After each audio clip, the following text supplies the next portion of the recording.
Well, hello again, and welcome to another episode of Addiction Got a Minute. It is Friday, December 21st, 2018, the first day of winter. Nice shirt, Howard. I got to represent. What can I say? I'm here with my my bestowed co-host, Michael Blanchard. Good morning, Michael. I'm just happy you didn't tell me you were going to wear that shirt. Okay, I showed up.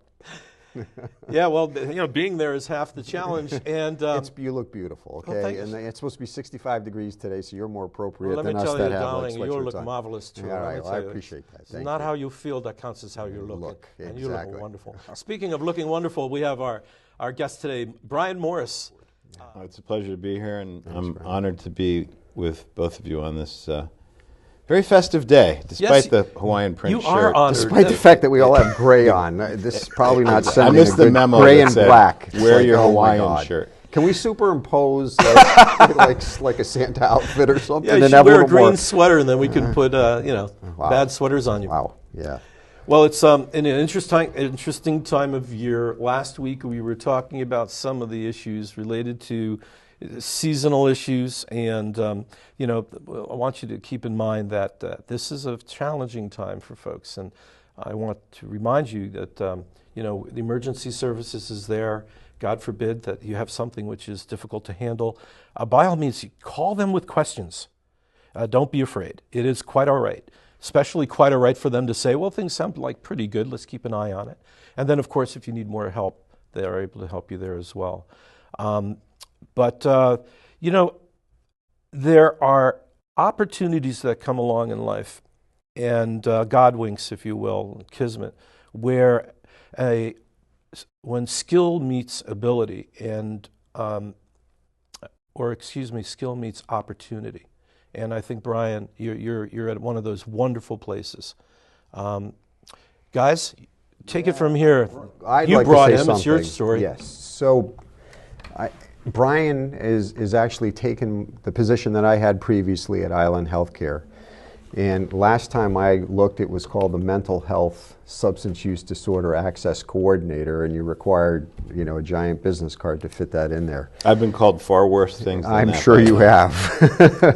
But yes, that's what I'm So called. Brian, when I was leaving Island Healthcare to go do this in my art photography, Brian came right to mind. And many of you on the island know him as a recovery coach supervisor at Martha's Vineyard Community Services. When I think about accessing services and helping people that come in through primary care to find those resources, and we all know, any of you that have tried to get a child or a spouse or a family member the help they need with that giant moat that separates us from the mainland, it takes somebody that has spent the time to really learn and understand how to work the system, and in some cases that's literally what it is working the system. I can't think anybody better than you to help people that are coming through primary care on this island, and I'm so happy that you took the position. I'm sure it's a loss for community services in that you were there, but we're intimately tied together. It's not like you're going anywhere.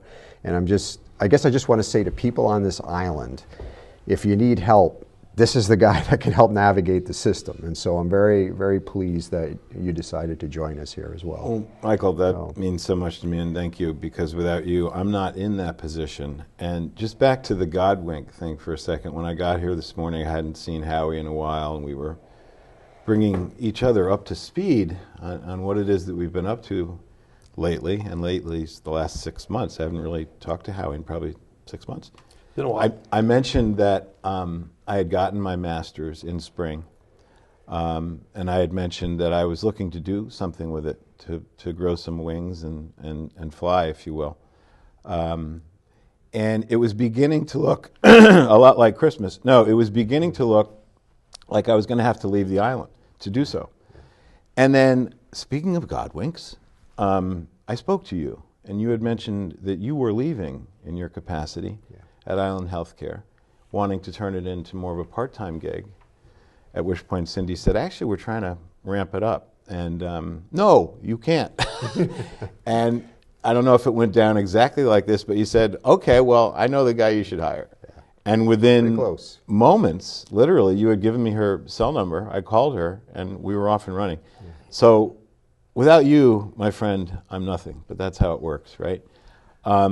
As to your very kind recommendation to go see Brian when you need help, this island is full of people that can help people in the throes of addiction. I've been blessed and fortunate to have worked for organizations that have put into play policy around this disease. It's one thing to want to do something, it's another thing to be able to do it logistically, legally, within the binds of whatever constrictions might exist between various organizations. So when Julie Fay and the hospital got together with 3 detox organizations off island and put into play the MOU, Memorandum of Understanding, things got a lot better. We were able to get people into detox usually within 24 hours. In my time at Community Services, we probably placed 200 people. I can say from personal experience, 6 years ago, when I was a mess and I needed detox, I had to wait 2 weeks to get into Gosnell. Mm-hmm. Those were the worst 2 weeks of my life. And it's not that way anymore because people have gotten together and collaborated. Okay? Collaboration is the key here. When I first got here, we lived in a very siloed community, I felt. Break down those walls, right? Collaborate, work together, and we have. So it's through policy like that that I've been fortunate enough to be able to help people, and I'm flattered and honored to be in a position to do so. Well, one concrete example, just a simple thing, is in that MOU you arranged for drivers to come to pick up people at the boat. So I'm sitting there, you know, when I was new in my position, thinking I knew everything, of course. And I have a patient who can't get to Worcester, can't get to AdCare in Worcester because of a transportation issue. And as you know, with the disease, it doesn't take much to kind of convince the person they don't need to go anyway because they don't have a ride. And come to find out, Brian and the team had set up at a situation where there's drivers now that come down, sit there with a little sign and will pick up people right here that just need to get across to Falmouth, to Woods Hole. And you'd be amazed how that came to be. You know how it came to be? We were talking with AdCare and said, you know what, one deal breaker might be your transportation. Yeah. So they suggested we make a phone call. Don't talk about them without them, right? So we talked to their drivers who did local runs and said, would you be willing to come to Woods Hole? Guess what? They said, hell yes. Sheila is the lead driver. It's a lovely girl. Yeah. And really nice there are people. others now too, but Yep. you know, just sometimes asking is all you need to do, because even if they say no, at least the dialogue has begun. Yeah. If that makes sense. Don't ask, don't get. Mm-hmm.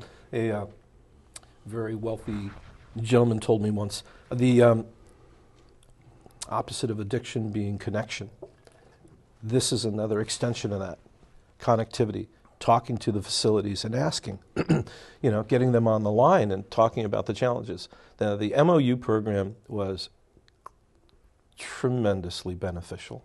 There's no two ways about it. And you and I were part of that scene for a long time, and we've seen the benefits. For those of you that aren't familiar with the whole process, once you decided to get help, we will be able to help arrange for you to get transportation. This means getting onto the ferry and having somebody with you on the ferry, and they will meet you at Woods Hole, literally right off the boat. And so we have this, currently the arrangement is with 3 facilities. Correct. If I could just toss in a little seasonal moment here. At the Christmas party 2 years ago, so 2 years ago from right now at Martha's Vineyard Community Services, we had been doing the MOU for maybe 2 months, and the MOU is with Gosnold and Falmouth, STAR, S-S-T-A-R. Stanley Street Treatment Center. Treatment Center. Mm-hmm. In Fall River and AdCare in Worcester. And literally, I was sitting at the Christmas party with a, you know, cake or whatever, some fruit cake that I didn't like much, and gave it to Julie Fay, who happened to be sitting next to me. My phone went off, and I said, "Excuse me, Julie, this I think is one of those MOU calls." Within 17 minutes, we had placed somebody in Gosnell. They were on their way to the boat. They were to be picked up. So the arrangement is such that each place has its own protocol, but a recovery coach or somebody from the hospital or Howie will call. You'll try to find the best fit. What is their dual diagnosis going on? Do you want to keep it more local? Do you feel like going to Worcester? Meet them where they are, see what they want to do, and then get them into the right place. Somebody will make a call to admissions. It's like kind of a secret wink handshake deal, and that person moves to the top of the list for the first available bed. It is. Well, You have to know the magic words. It's a fascinating experience. Being in the trenches like I was for so long, there's this mixed conundrum of challenges. You have to find availability, get insurance authorization, and transportation. So getting all these balls in the air can be a real challenge. And the difficulty with that is any one of these glitches can muck up the works. Let's throw in a northeaster. Ooh, let's throw in the ferry's not running, a mechanical breakdown. And then you have all these backlogs. But what we're talking about here, once you get transportation, once you get insurance authorization, finding the facility that has the bed available, now they'll look into how critical the different folks are and take into account the difficulties that it takes for us to get people. So I want you to know that they're not abandoning or dissing or in any way looking any less at any other candidate. They're all very valuable and they're all very important. But they've streamlined the process. They've made it so.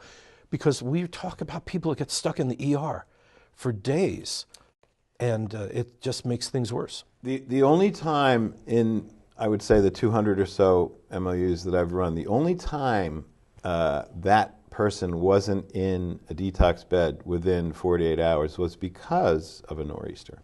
The snow, the boats weren't running for 2 days. And I feel like I should give a plug here to the late, great Billy Stefersky, who worked over community services. We just lost him this fall. What a saint. He just made everybody around him stand up taller, being the great Army guy that he was. Anyway, Billy put this person up, because this person was a vet, in his own house for 2 days. That's the kind of community we live in. And we lost a great one in Billy. But the point being, we are always getting people into bed. Sometimes, as I told you, 17 minutes with Julie Fay. She was like, wow, that was easy. And I go, it's not always that easy, but yeah. Of course, it would happen like that. The protocol she and the hospital and the kind folks that all those detoxes put into place. Meanwhile, Carol and Kate and everybody else that worked with me at ES is shaking their heads. Gee, that was easy. But I want to say, back to your point about no insurance, it's not always the deal breaker you think it is, because certain detoxes are willing to take somebody on if they're willing to enroll once they're there. Explain the process with Mass Health, for example. It's Christmas time. I don't want to do that to anybody.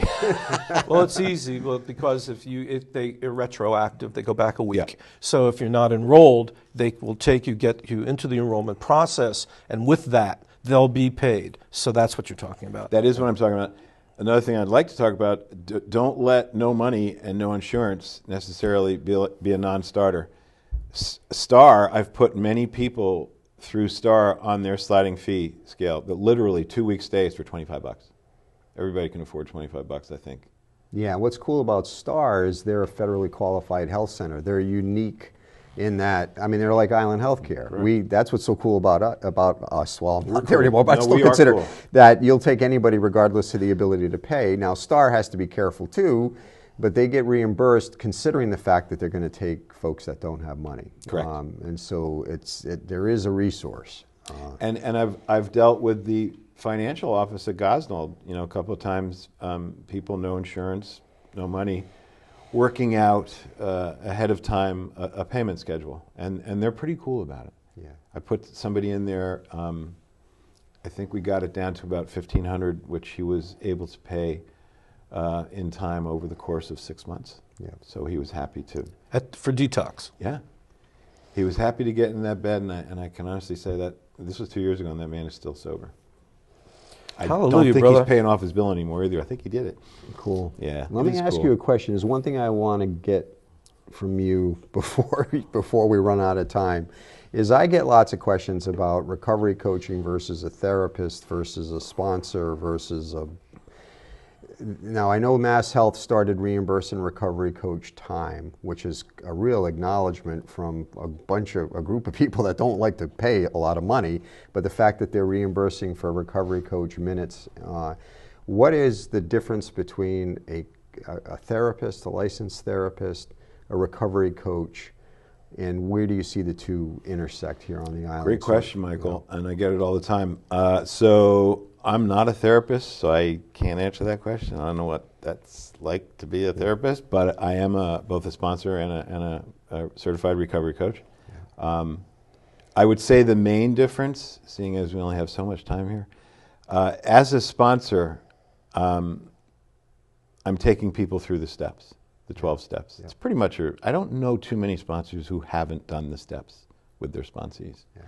Whereas, so not that that's the only thing a sponsor does. A sponsor teaches someone to do the next right thing, be mindful, go to meetings, hopefully, become willing to grow along spiritual lines, which was a real game changer for me. Whereas a coach, and Howie can attest to this too, he went through the same training I did, we meet people where they are. We motivationally interview them to empower them to want to own their own recovery, if that makes sense. Yeah. And we believe that there are multiple pathways to recovery, okay? Abstinence usually falls into play at some point. Meetings can and do work, but 12-step meetings aren't for everyone. That's why there's refuge recovery meetings on this island. We all went down to Punta Gorda, Florida, which sounds quite exotic, but it felt more like Camden, New Jersey.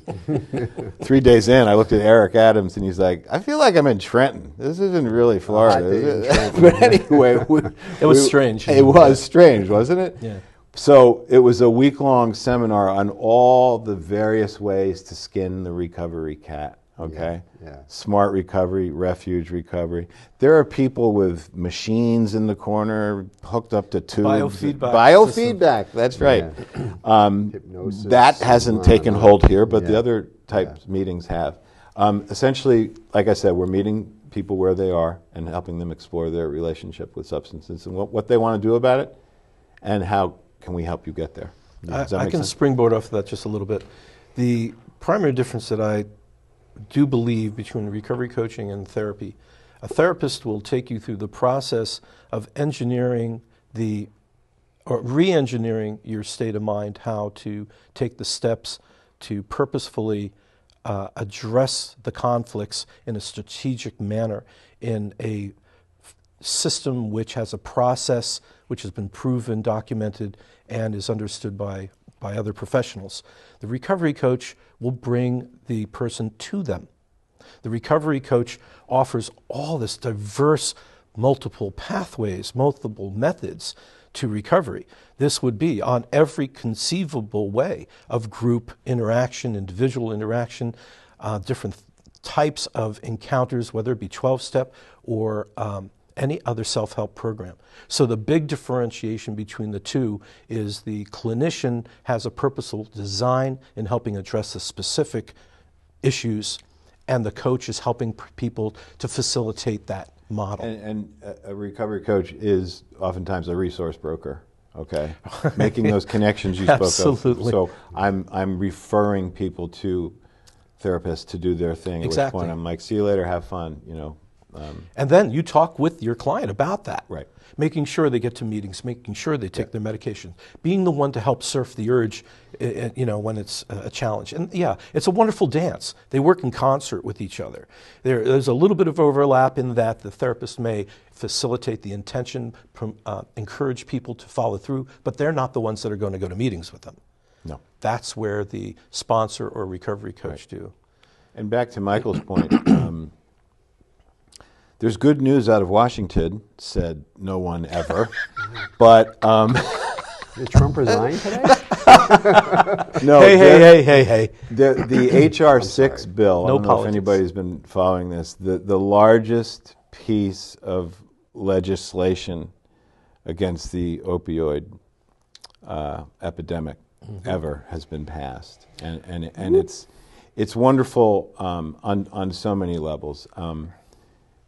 So expect to see changes more locally. I don't know how anyone feels about Charlie Baker, but I will say this for a fact: he's behind this recovery coaching thing in a made big efforts on that. way, Yeah. so that Mass Health is now paying for, so that more and more recovery coaches throughout the state are being embedded in ERs, which many feel is the place for them to be. And I know that Howie did that for a long time, and it's important.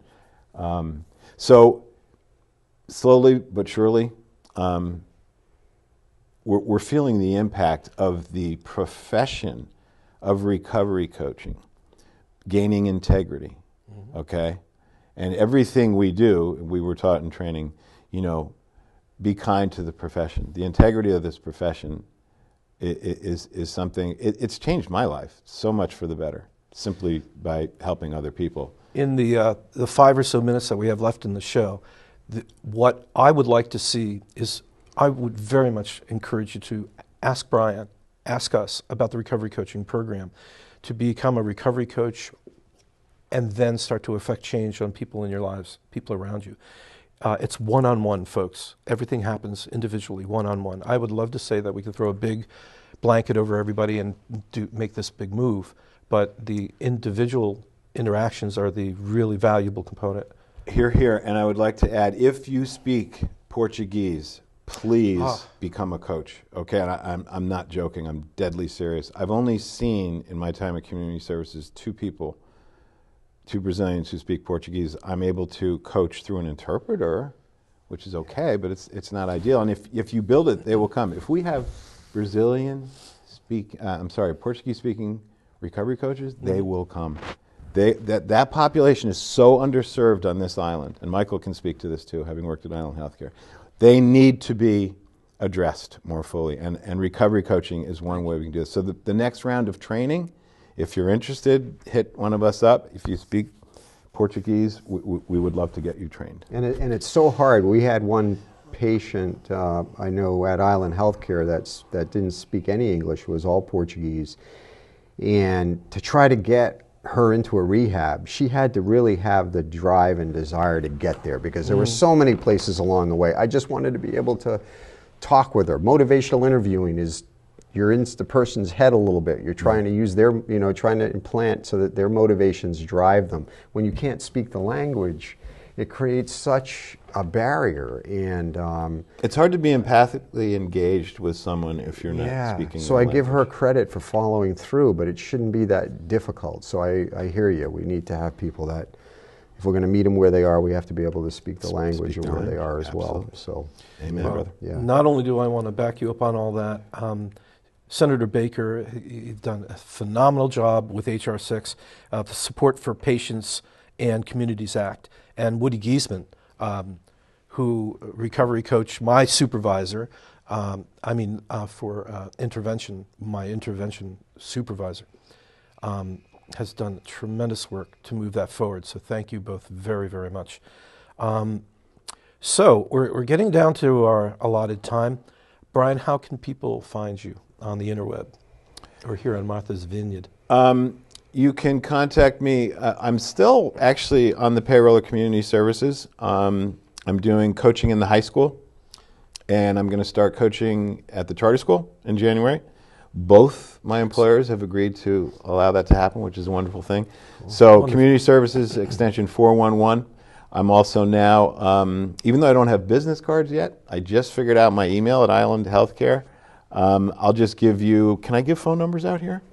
Sure. Okay, so 508-964-0940. That's the best way to reach me until I figure out what my actual extension is you're at not going Island to get one Healthcare. until they make sure you're going to work out. Okay, so use that number. So no business cards, nothing, man. I got to make sure you're good. And listen, one of the beauties of my new job, again, Michael can attest, this is being out in the community. Being here with these gentlemen here today is just one wonderful facet of my ability to get out in the community and help as best I can.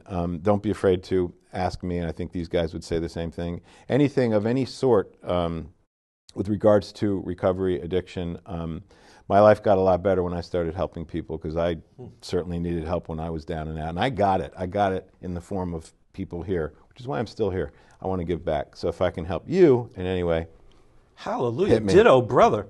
Literally word for word. Thank you. Especially with the holidays. I just saw when I walked out the door this morning, tomorrow is officially called Panic Saturday. Because 134 million people Hit the road. all on Are gonna Martha's panic. Vineyard are going to go shopping. which can be a trigger, by the way. It can We have be. another half So hour for no holiday panic trigger. on Saturday. I want to wish everybody an amazing Christmas, peaceful. I'm going to grab my camera and I'm going to go take a picture. I got to go find a snowy owl somewhere. Don't look. Why are you looking at me when you say that? We need a meeting. We need a minute. I don't know. I love you, brother. Do I look like a snowy Kind of got owl? that look about I've been you. called far worse than snowy owl. Can you see you with a nice wig No, I on? you know? can't. Yeah, I'm trying to picture you. And All right, we'll let it go at that. How can okay? folks reach you? Me? Yeah, you. Oh, they just yell out the window. There you go. No, I'm at 617-448-3934 or mblanche601@mac.com. And I'm Howie at howiemarlin.com. That'll do just fine. So on behalf of Brian and Michael, we wish you a Merry Christmas. We wish you a Merry Christmas. We wish you a Merry Christmas and a very happy New Year. May it be safe, may it be prosperous. My Lord, may it be healthy. We'll see you next time. All right, it's a wrap. Damn, that went by fast, guys. Goes by fast. That was fun. Well, it's that season again, folks. The holidays are upon us, and it can be really stressful. I just want to remind you that if things get really tough, please call Emergency Services 508-693-0032. 508-693-0032. If we all drip just one drop of sanity back into the bucket of our society, we just might end up filling the pool enough to give the next generation a little safer world. I've got a saying to describe my efforts. The best I can do is the best I can do, and I will. This brings us to the end of another edition of Addiction. Got a minute? I wish you warm breezes and clear sailing.